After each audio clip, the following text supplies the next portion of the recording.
제2장 14년 후에 내가 바나바와 함께 디도를 데리고 다시 예루살렘에 올라갔나니 계시를 따라 올라가 내가 이방 가운데서 전파하는 복음을 그들에게 제시하되 유력한 자들에게 사사로이 한 것은 내가 다름질하는 것이나 다름질한 것이 헛되지 않게 하려 함이라. 그러나 나와 함께 있는 헬라인 디도까지도 억지로 할례를 받게 하지 아니하였으니 이는 가만히 들어온 거짓 형제들 때문이라. 그들이 가만히 들어온 것은 그리스도 예수 안에서 우리가 가진 자유를 엿보고 우리를 종으로 삼고자 함이로되 그들에게 우리가 한시도 복종하지 아니하였으니 이는 복음의 진리가 항상 너희 가운데 있게 하려 함이라. 유력하다는 이들 중에 본래 어떤 이들이든지 내게 상관이 없으며 하나님은 사람을 외모로 취하지 아니하시나니 저 유력한 이들은 내게 의무를 더하여 준 것이 없고 도리어 그들은 내가 무할례자에게 복음 전함을 맡은 것이 베드로가 할례자에게 맡음과 같은 것을 보았고 베드로에게 역사하사 그를 할례자의 사도로 삼으신 이가 또한 내게 역사하사 나를 이방인의 사도로 삼으셨느니라. 또 기둥같이 여기는 야고보와 게바와 요한도 내게 주신 은혜를 알므로 나와 바나바에게 친교의 악수를 하였으니 우리는 이방인에게로 그들은 할례자에게로 가게 하려 함이라. 다만 우리에게 가난한 자들을 기억하도록 부탁하였으니 이것은 나도 본래부터 힘써 행하여 왔노라. 게바가 안디옥에 이르렀을 때 책망받을 일이 있기로 내가 그를 대면하여 책망하였노라. 야고보에게서 온 어떤 이들이 이르기 전에 게바가 이방인과 함께 먹다가 그들이 오매 그가 할례자들을 두려워하여 떠나 물러가매 남은 유대인들도 그와 같이 외식하므로 바나바도 그들의 외식에 유혹되었느니라. 그러므로 나는 그들이 복음의 진리를 따라 바르게 행하지 아니함을 보고 모든 자 앞에서 게바에게 이르되 내가 유대인으로서 이방인을 따르고 유대인답게 살지 아니하면서 어찌하여 억지로 이방인을 유대인답게 살게 하려느냐 하였노라. 우리는 본래 유대인이요 이방 죄인이 아니로되 사람이 의롭게 되는 것은 율법의 행위로 말미암음이 아니요 오직 예수 그리스도를 믿음으로 말미암는 줄 알므로 우리도 그리스도 예수를 믿나니 이는 우리가 율법의 행위로서가 아니고 그리스도를 믿음으로써 의롭다함을 얻으려 함이라. 율법의 행위로서는 의롭다함을 얻을 육체가 없느니라. 만일 우리가 그리스도 안에서 의롭게 되려 하다가 죄인으로 드러나면 그리스도께서 죄를 짓게 하는 자냐? 결코 그럴 수 없느니라. 만일 내가 헐었던 것을 다시 세우면 내가 나를 범법한 자로 만드는 것이라. 내가 율법으로 말미암아 율법에 대하여 죽었나니 이는 하나님에 대하여 살려 함이라. 내가 그리스도와 함께 십자가에 못 박혔나니 그런즉 이제는 내가 사는 것이 아니요 오직 내 안에 그리스도께서 사시는 것이라. 이제 내가 육체 가운데 사는 것은 나를 사랑하사 나를 위하여 자기 자신을 버리신 하나님의 아들을 믿는 믿음 안에서 사는 것이다. 내가 하나님의 은혜를 패하지 아니하노니 만일 의롭게 되는 것이 율법으로 말미암으면 그리스도께서 헛되이 죽으셨느니라.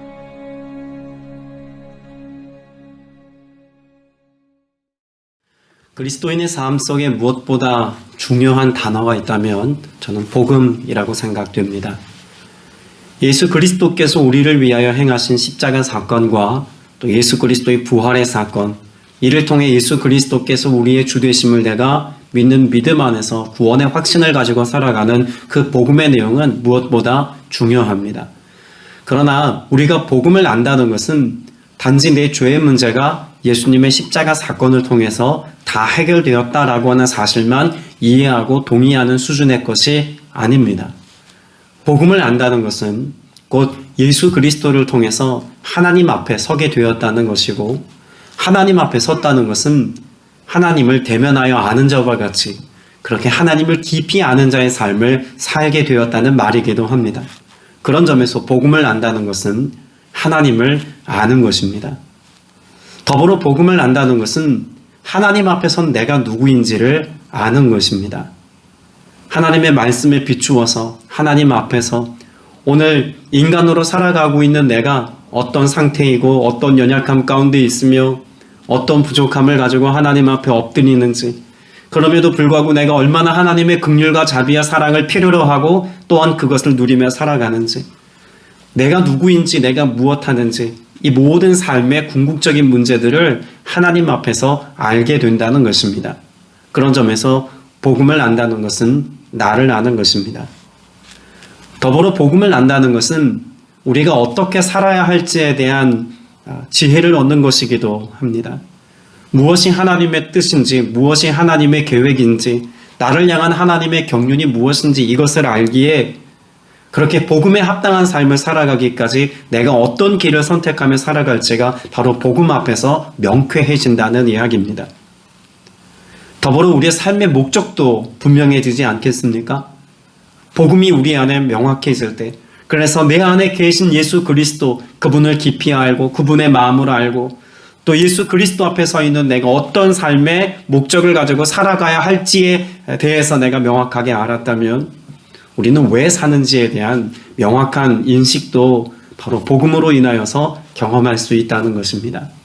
그런 점에서 복음을 안다는 것은 아주 지엽적인 어떤 삶의 문제나 신학적인 어떤 이해를 조금 더 했다라고 말하는 것이 아닙니다.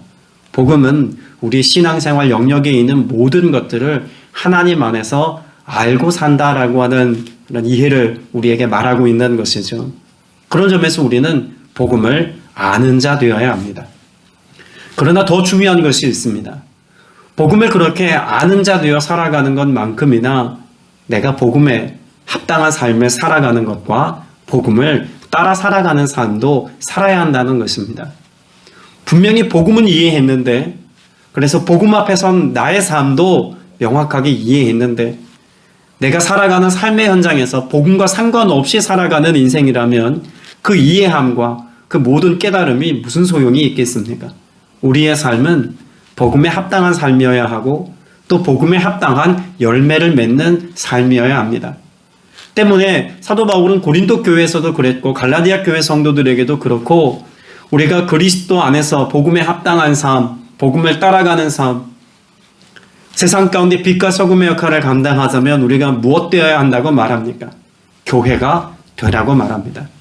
교회가 된다는 것은 공동체를 이루는 것을 의미하는 것이 아니죠. 하나님의 가족이 되는 것입니다. 그리스도와 연합하는 것입니다. 그리스도와 한 몸이 되는 것입니다. 머리 대신 예수 그리스도의 지체가 되어 살아가는 것입니다. 나의 의지를 따라 살아가는 것이 아니라 머리 대신 그리스도의 명령과 말씀과 규례와 그 의지를 따라 순종의 삶을 살아가는 것을 의미하는 것입니다. 세상에 매여 살아가는 것이 아니라 세상의 영향을 받고 살아가는 것이 아니라 말씀과 그 은혜와 성령의 역사하심에 나를 맡기고 또 여기에 영향을 받으며 살아가는 삶이라는 것이죠. 이 모든 일들이 가능하게 되게 하기 위해서 하나님은 우리에게 예수 그리스도를 통해서 어떤 삶을 살아야 한다고 말씀하고 있습니까? 믿음으로입니다. 우리가 구원을 받는 문제도 믿음으로 구원을 받습니다. 주 예수 그리스도를 믿는 믿음 안에서 우리는 구원을 얻게 되었습니다. 복음의 내용, 이것을 우리가 이해하는 것이 아니라 믿는 것이죠. 그러나 우리가 복음을 믿는다고 말할 때 그것은 성경에 기록된 어떤 사실을 믿는 것이 아니라, 물론 그것도 포함합니다만 우리는 복음의 주체가 되시고 성경에 기록된 모든 말씀의 그런 중심에 서 계신 예수 그리스도를 신뢰하는 믿는 믿음으로의 삶을 산다는 것을 우리는 잘 이해해야겠죠. 자, 그러면 여러분, 이런 복음에 대한 이해함을 가지고 우리 스스로에게 질문해 보아야 합니다. 나는 믿음으로 삽니까? 나는 오늘 믿음으로 살고 있는가를 스스로에게 질문해 보아야 합니다. 물론 우린 예수가 그리스도이심을 믿습니다. 또 삼위일체 하나님에 대한 믿음도 있습니다. 성경의 하나님의 뜻 가운데서 기록되어진 하나님의 말씀이고 무호하다는 사실도 우리는 믿고 있습니다. 그러나 그런 믿음만큼이나 중요한 믿음이 있습니다. 오늘 우리가 살아가는 일상 속에서 주님이 함께 하심에 대한 믿음이고, 주님이 우리가 살아가는 동안 모든 것 안에서 선한 역사로 내 삶에 간섭하시고 동행하시며 은혜 베풀고 계시다고 하는 믿음의 현재성을 가지고 살아가는 것은 더욱 중요합니다. 왜 이것이 중요할까요? 우리는 예수 그리스도를 교회 안에서 믿는다고 아멘을 선포하지만 우리가 교회 밖을 나서게 되면 삶의 작은 일상의 문제 앞에서도 믿음 없는 자처럼 생활할 때가 너무나 많기 때문에 그렇습니다. 슬픔을 선택합니다. 염려를 선택합니다. 여전히 자신의 의와 노력과 자신의 행위의 결과를 가지고 하나님과의 관계를 규정하려고 합니다. 우리의 삶의 모든 근거는 복음 안에서 이제는 믿음의 반석 위에 서 있기에 믿음이 우리의 삶의 기반이요 근거가 되었다고 말씀하고 있지 않습니까? 그러면 우리는 믿음으로의 삶을 살고 있는지를 점검하는 것이 무엇보다 중요할 것입니다. 오늘 본문에 보면 사도 바울은 그런 점에서 갈라디아 교회 성도들에게 복음에 합당한 열매를 살고 열매 맺는 삶을 살고 또 복음의 진리를 따라 걸어야 할 것이며 그런 삶 속에서 교회 공동체나 또 교회 공동체 밖에서나 위선자로 살아가지 말아라 라고 하는 말을 우리에게 잘 들려주고 있습니다. 그런 위선자와 같이 살지 않으려면 매일 매순간의 삶이 복음을 따르는 삶이요 또 예수 그리스도의 말씀을 따르는 삶이어야겠죠. 오늘 본문 1절 말씀에 보면 사도 바울이 예루살렘에 올라간 이야기를 꺼내고 있습니다. 오래전 14년 전에 있었던 어떤 이야기를 꺼내어 이야기를 하고 있죠. 1절에 그와 같이 동역하고 동행하고 있는 사람들을 명확하게 명시합니다. 나는 누구를 데리고 갑니까? 바나바와 함께 디도를 데리고 갑니다. 여러분, 당시 바나바는 교회 지도자입니다. 많은 사람들로부터 존경받는 그런 지도자죠. 여러분, 바나바가 이름일까요? 오늘 본문의 내용과는 뭐 큰 상관은 없습니다만 우리가 신앙 상식으로 생각해 볼 때 바나바가 이름일까요? 사도행전 4장에 보면 바나바는 별명입니다. 본래 이름은 요셉이죠. 그런데 그가 바나바라는 이름을 본명처럼 쓰고 있는 이유는 뭘까요? 이 바나바라고 하는 뜻이 위로하는 자라는 뜻 아닙니까? 많은 사람들에게 위로가 되는 지도자였다는 것입니다. 섬기는 리더십이었고 많은 사람을 포용하는 교회 안에서 자신의 것을 기꺼이 베풀어 누군가를 섬기는 사역을 하고 있는 그런 사역자였다는 것입니다. 자, 디도는 어떨까요? 디도라고 하는 인물을 디도서에서 보면 바울에게 참 아들이라고 칭함을 받을 만큼 사도 바울 사역에 있어서는 없어서는 안 될 사람이라고 말할 수 있을 겁니다. 그르데섬 사역을 감당할 어떤 사역자를 선별하는 과정에서 그 험한 사역을 아무도 감당하려고 하지 않을 때 디도는 본인이 자원함으로 그 사역을 감당했던 일이 있을 만큼 험한 일, 어려운 일, 사도 바울 사역에 있어서 걸림돌 같은 일들을 앞장서서 감당해 주었던 너무나 성실한 정말 아들 같은 동역자입니다. 왜 바나바와 디도를 설명했냐면 뒤에 나오는 이야기를 우리가 명확하게 하기 위해서입니다. 자, 바나바와 디도라고 하는 동역자가 있는 것이 사도 바울 사역에 큰 힘이 되었지만 그의 사역을 이끌어가는 도움이 되는 분, 그의 사역을 주도하고 계신 분 누구라고 말하고 있습니까? 2절에 보면 내가 거기 올라간 것은 누구 때문입니까? 계시를 따른 것, 다시 말하여 주님이 말씀하셨기에 거기 갔다는 겁니다. 그리고 여전히 지금 말씀하시고 내게 영향을 주시고 내 삶 속에 모든 주도권을 갖고 계신 분이 누구시라는 겁니까? 예수 그리스도시라는 것입니다. 그 계시를 따라갔다는 것입니다. 여러분, 우리가 복음에 합당한 삶을 산다는 것은 교회 공동체 안에서 영향력 있는 어떤 사람의 말을 따르는 것을 이야기하지 않습니다. 예수 그리스도를 따라가는 것입니다. 하나님의 말씀을 따라가는 것입니다. 여러분, 오늘 본문 말씀의 4절 말씀에 보면 몰래 들어온 거짓 신도들 때문에 할례를 강요받는 일이 있었다고 말합니다. 분명 교회 공동체 안에서 사람들에게 인정받는 지도자였지만 사람들이 따르려고 하는 어떤 메시지를 전하는 사람들이었지만 그렇게 거짓 메시지를 가지고 우리를 미혹하는 사람이 교회 밖이 아니라 교회 안에 있을 수도 있다는 사실을 명확하게 말씀하고 있지 않습니까? 그렇다면 우리의 삶에 바라보고 따라가야 할 표준은 어디 있을까요? 내가 주님과의 관계 안에서 주님이 오늘 내게 말씀하시는 계시를 따라, 말씀을 따라, 주님을 따라 그렇게 믿음의 여정을 살아가는 것이 무엇보다 중요하다는 것입니다. 덮어놓고 우리의 삶 속에 누가 해주는 이야기를 믿고 따라가는 어리석음에 빠지지 않게 되시기를 바랍니다. 주님의 말씀에 성령께서 오늘 감동하심에 내가 합당한 삶을 선택하며 믿음의 여정을 걷고 있는지 잘 분별하셔서 주님께서 원하시는 바로 복음에 합당한 삶을 살고 복음을 쫓아 살아갈 수 있는 여러분 되시기를 축복합니다. 4절 말씀에 보면 우리의 자유를 엿보려고 몰래 끼어든 자들이라고 말합니다. 자유를 엿보려고. 지금 여기 자유를 엿본다는 것은 어떤 의미일까요? 앞서 나누었던 것처럼 당시 갈라디아 교회 공동체 안에는 율법과 할례 문제가 무엇보다 중요한 이슈가 되었습니다. 거짓 교사들이 무엇을 강조했기 때문에 그렇죠? 믿음으로 구원을 받는다라고 가르쳤던 이 복음의 진수, 복음에 합당한 내용을 왜곡하는 일이 있지 않았습니까? 우리 어제 나누었던 것처럼. 그럼 이 거짓 교사들이 무엇을 통하여서 구원에 도달해야 된다고 가르쳤다는 것입니까? 믿음만이 아니라 무엇도 행해야 된다? 할례를 행하고 율법을 지켜야만 구원받는다라고 가르쳤다는 이야기입니다. 교회 공동체 안에서 존경받는 인물조차도 그들의 옛습관을 따라 살아가려고 했던 그들의 지식과 학문과 율법과 전통을 강조해서 복음을 희석시키거나 복음을 가로막는 일들도 간혹 저질렀다는 것을 우리가 알 수가 있겠죠. 그 때문에 분별력을 가지고 오늘 복음에 합당한 삶을 살아야 한다는 것입니다. 여러분, 우리가 여기에서 본문을 이해하자면 당시 율법과 할례가 갖고 있는 가치를 우리는 생각해 볼 수 있어야 합니다. 유대인들에게 있어서 율법을 지키는 것, 그리고 할례를 받는 것 왜 중요했을까요? 이것을 행하여야 하나님과 내가 관계할 수 있다고 생각했습니다.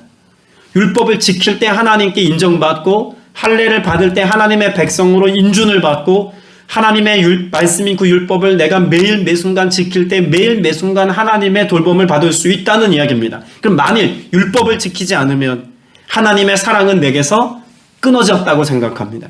내가 율법을 지키지 않으면 하나님의 백성이 아닌 것이 되었다고 생각합니다. 할례를 받지 않으면 하나님께 인정받는 백성이 아니라는 생각과 의식이 유대인의 생각 가운데 있었다는 이야기입니다. 그러니까 하나님과의 관계를 맺으려면 반드시 뭘 해야 합니까? 행위가 있어야 합니다. 그래야 무엇을 경험합니까? 하나님의 사랑을 경험할 수 있다는 것입니다. 그래서 율법이 중요한 겁니다. 하나님이 계신데 내가 그 하나님에 대하여 무언가 행할 때 하나님의 사랑을 받는다. 이게 유대인들이 가지고 있는 신앙 공식입니다. 그러면 그리스도가 이 땅 가운데 오시고 난 뒤에 이 신앙 공식은 어떻게 되었을까요? 그대로일까요? 바뀌었을까요? 바뀌었습니다. 어떻게 바뀌었습니까? 하나님이 계신데 그 하나님께 대하여 우리가 사랑을 공급받으려면 예수 그리스도를 믿는 믿음이 있어야 합니다. 그러면 우리는 하나님의 사랑을 공급받는 자가 되는 거죠. 여기에 우리 인간의 행위와 수고가 결코 끼어들 수 없습니다. 그런 하나님과의 관계 안에서 하나님의 일방적인 사랑과 은혜를 누리게 된 내가 그 사랑으로 인하여서 사랑에 대한 반응으로 무엇합니까? 믿음의 행위를 내가 실천하며 살아가는 겁니다. 그럼 순서가 뭐가 바뀌었을까요? 사랑의 관계와 행위가 바뀌었다는 것입니다. 오늘 그리스도인의 삶은 믿음으로 살아갈 때 하나님의 사랑과 은혜를 덧입고 그 은혜 안에서 살아갈 때 주님께서 주신 은혜와 사랑에 대한 반응으로 헌신하고 충성하고 믿음의 길을 걷고 여전히 하나님께서 기뻐하시는 삶을 선택할 수 있다는 이야기죠. 이것이 복음에 합당한 삶입니다. 우리는 자꾸 뭔가 신학이라는 이름으로 혹은 전통이라는 이름으로 우리가 지켜왔던 어떤 관습이라는 이름으로 여전히 마치 유대인들처럼 무엇을 해야만 하나님의 사랑을 입는 것처럼 여기려고 합니다. 그러나 복음은 우리에게 무엇을 가르쳐 줍니까? 주님 안에 거하는 것입니다. 내가 주님 안에 거하는 것입니다. 그렇게 내가 주님 안에 주님 내 안에 거하심을 우리가 매일 매순간 경험하는 것이 바로 복음 안에서의 삶이고 그런 복음 안에서의 삶을 살 때 주님께서 나를 위로하시고 주님이 내게 합당한 삶의 공급자가 되어주시고 주님이 내 삶 가운데 소망이 되시고 주님이 내 삶에 내가 계획하지 않은 길일지라도 복된 길로 이끄시고 인도하시는 은혜 안에서의 삶을 살게 하신다는 것을 사도 바울은 말하고 있죠. 거짓 교사들처럼 이 시대에도 이런 도전은 계속되어지고 있습니다. 이단이라는 이름으로 우리에게 도전합니다. 세속이라는 이름으로 도전합니다. 육체의 것이라는 이름으로 끊임없이 도전합니다. 이 도전해 오는 세상에 대하여서 우리가 어떤 삶을 살아야 합니까? 앞서 나누었던 것처럼 복음을 알아야 합니다.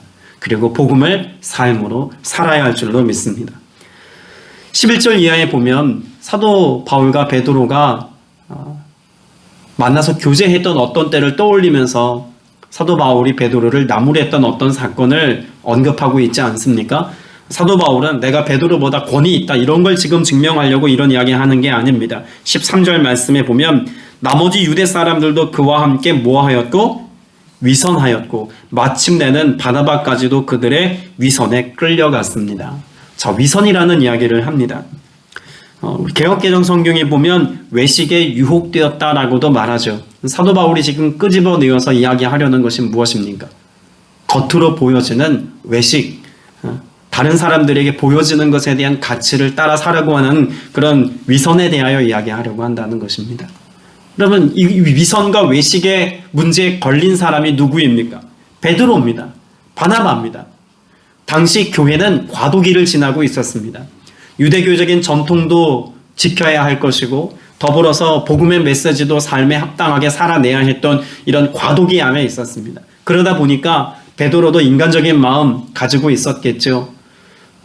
율법을 지키고 중요하게 다루고 있는 교회 안에 영향력 있는 사람들 앞에서는 율법을 잘 지켜서 이방인과 교제하지 않고 이방인과 한 식탁에 함께 모여있는 것을 본인이 기뻐하지 않는다라고 하는 것도 보여주어야 했고 또 이방인들 앞에서는 자유롭게 그들과 함께 식사하고 교제하는 그 기쁨의 자리를 함께 동참해서 누리는 것도 병행해야 했습니다. 그러나 만일 복음에 합당한 삶을 살고 있는 사람이라면 어디에 표준을 두고 살아야 합니까? 사람들이 어떻게 보는지가 아닙니다. 복음이 무엇을 말씀하고 있는지를 우리가 말씀을 통해서 배우고 여기에 합당한 준하는 삶을 살아야 한다는 거죠. 사도 바울 말하는 것은 외식하지 말라는 이야기는 베드로를 포함한 바나바도 이런 연약함에 빠질 수 있으니 우리 스스로도 경계해서 외식하지 맙시다. 우리도 이 문제에 대해서 자유해야 합니다. 라고 말하고 있는 것입니다. 우리에게도 이런 외식에 대한 도전이 있을 수 있습니까? 네, 있을 수 있습니다. 여러분 지금 바울은요. 베드로와 바나바 이야기를 꺼내면서 무엇을 이야기하고 있는 거냐면 그들이 과거 유대인이었다는 정체성 혹은 유대인들로서의 모습뿐만 아니라 그들과 함께 식탁에서 교제하고 있는 사람들의 과거가 이방인이라고 하는 정체성 이건 아무것도 아니라는 겁니다. 예수 그리스도를 만나기 이전에 그들의 모습이 유대인인지 이방인인지 이게 중요한 게 아니라 그리스도를 만난 이후로 우리의 삶이 어떻게 되었다는 것을 말하고 싶은 걸까요? 새로운 피조물이 되었다는 겁니다. 그럼 우리의 삶은 이제는 더 이상 율법을 따라서 정의하는 것이 아니라 이방인의 삶을 살았던 그 과거를 따라서 우리를 정의하는 것이 아니라 지금 내 안에 계신 예수 그리스도로 정의되는 인생이어야 함에도 불구하고 나는 그렇게 그리스도로 인하여 살아가고 있다고 말하면서 다른 누군가가 그리스도와 함께 살아가는 것을 인정하지 않으려고 하는 이율배반적인 삶은 복음을 훼손하는 것이다 라고 말하고 있는 것이죠. 자, 우리가 위선자가 될 수 있는 위험에 빠지는 때가 언제일까요? 나는 그리스도 안에 있는데 너는 그리스도 안에 있지 않다고 여기는 삶을 살 때입니다. 교회 공동체 안에서 그런 실수를 범할 수 있습니다. 만일 우리 모두가 다 그리스도 안에 있다는 사실을 우리가 신뢰할 수 있다면 우리는 어떤 삶의 태도를 가지고 살아갈 수 있을까요? 어떤 연약함을 보고도 용서할 수 있습니다. 어떤 부족함을 보고도 그 부족함을 채우실 하나님에 대한 기대감을 가지고 사랑으로 중보할 수 있습니다. 비단 교회뿐만이 아닙니다. 가족도 마찬가지죠. 자녀들의 연약함 보일 수 있습니다. 근데 그것을 사람의 말로 나무라지 않습니다. 왜일까요? 그 안에 계신 예수 그리스도를 신뢰한다면 주님이 그 인생 가운데 행하실 일을 기대할 수 있기 때문에 그렇습니다. 그러니까 내 안에 그리스도께서 계신데 너는 그리스도의 사람이 아니다라고 하는 정죄하는 마음이 있으니까 내 안에 있는 진리와 내 안에 있는 그리스도의 말씀을 가지고 누군가를 자꾸 비난하고 판단하는 말을 할 수도 있다는 이야기입니다. 우리는 어떤 믿음과 신뢰가 있어야 합니까? 내 안에 계신 예수 그리스도를 신뢰한다면 누군가 믿음의 삶 속에 그 영혼과 그 삶에도 역사하시는 예수 그리스도도 신뢰할 수 있는 믿음의 태도가 필요하다는 거죠. 그래서 사도 바울은 20절 이하에서 나를 비롯하여서 우리 교회 공동체 안에 살아가고 있는 사람들의 삶의 모습을 아주 명쾌하게 정의하고 있습니다. 자, 20절, 21절 말씀 20절만 한번 읽어볼까요? 시작. 나는 그리스도와 함께 십자가에 못 박혔습니다. 이제 살고 있는 것은 내가 아닙니다. 그리스도께서 내 안에 살고 계십니다. 내가 지금 육신 안에서 살고 있는 삶은 나를 사랑하셔서 나를 위하여 자기 몸을 내어주신 하나님의 아들을 믿는 믿음 안에서 살아가는 것입니다. 여러분, 이 말씀 앞에서 우리의 삶을 다루어 보아야 하지 않겠습니까?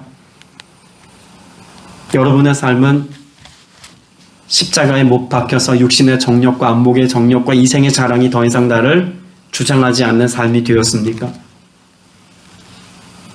예수님과 함께 동행하며 살고 계십니까?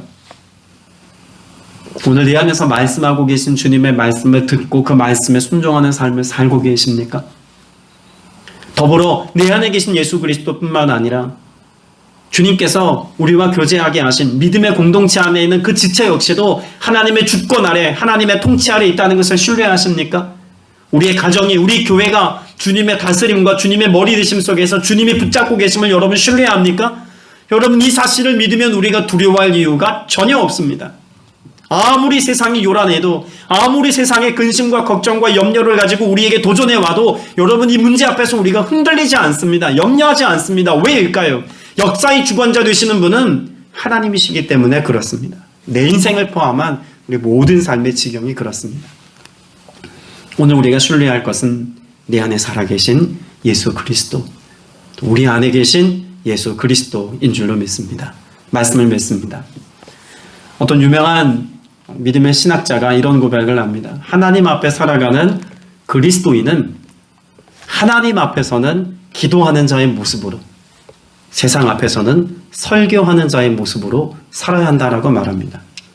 그것은 하나님 앞에서 우리가 겸손하여서 하나님의 영광과 하나님의 형상을 내가 은혜로 받고 그 은혜로 누리는 삶을 살아야 하고, 그 영광의 광채를 가지고 세상에 나아가서는 삶으로 복음을 전하는 삶을 살아야 한다는 것을 그렇게 표현하는 것입니다. 오늘 이 예배의 자리에서 주님 앞에 머물러 말씀을 듣고 기도하셨다면 일상에 돌아간 삶의 자리에서도 역시 복음으로 삶을 사시고 그리스도를 나타내는 삶을 사셔서 주님의 이름을 영화롭게 하고 그 영광을 나타내는 저와 여러분 다 되시기를, 그런 성령의 사람 다 되시기를 주님의 이름으로 축복합니다.